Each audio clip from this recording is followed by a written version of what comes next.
السلام علیکم ناظرین، M R news headlines میں ایک بار پھر آپ کو خوش آمدید۔ میں ہوں راشدہ حفیظ۔ پاکستان تحریک انصاف کا آج رات مینار پاکستان پر جلسہ ہوگا، جس کے باعث پنجاب پولیس نے مینار پاکستان کے گیٹ بند کر دیے ہیں۔ تفصیلات کے مطابق مینار پاکستان پر گیٹ نمبر 5 میڈیا کے لیے بنایا گیا تھا، جو کہ پولیس نے بند کر دیا۔ ذرائع کے مطابق بڑی تعداد میں کارکن روزہ رکھنے باہر گئے تو گیٹ بند کر دیا گیا، جس کے باعث پی ٹی آئی کارکنوں کا احتجاج جاری ہے۔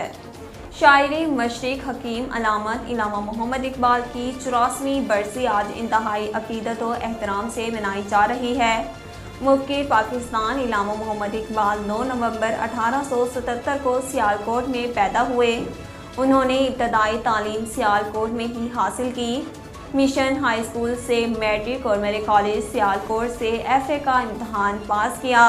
اس کے بعد گورنمنٹ کالج لاہور میں فلسفے میں ماسٹرز کیا اور پھر اعلیٰ تعلیم کے لیے انگلینڈ چلے گئے، جہاں قانون کی ڈگری حاصل کی۔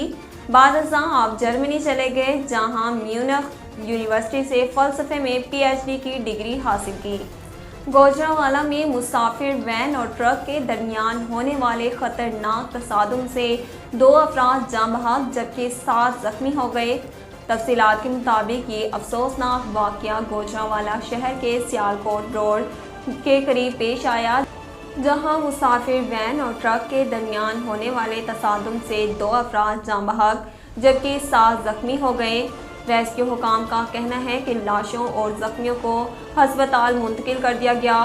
زخمیوں میں سے 2 کی حالت تشویشناک بتائی جاتی ہے۔ ریسکیو حکام نے مزید بتایا کہ حادثہ تیز رفتاری کے باعث پیش آیا۔ ویسٹ انڈیز کرکٹ ٹیم کے آل راؤنڈر اور وائٹ بال ٹیم کے کپتان کیرون پولارڈ نے انٹرنیشنل کرکٹ سے ریٹائرمنٹ کا اعلان کر دیا۔ کیرون پولارڈ نے سوشل میڈیا پر ایک ویڈیو پیغام میں انٹرنیشنل کرکٹ سے ریٹائرمنٹ کا اعلان کیا اور کہا، میرے لیے فخر کی بات ہے کہ میں نے ویسٹ انڈیز کی نمائندگی کی۔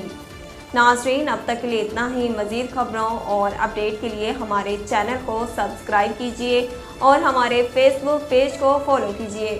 اسی کے ساتھ اپنی میزبان راشدہ حفیظ کو دیجیے اجازت۔ اللہ نے کے بعد۔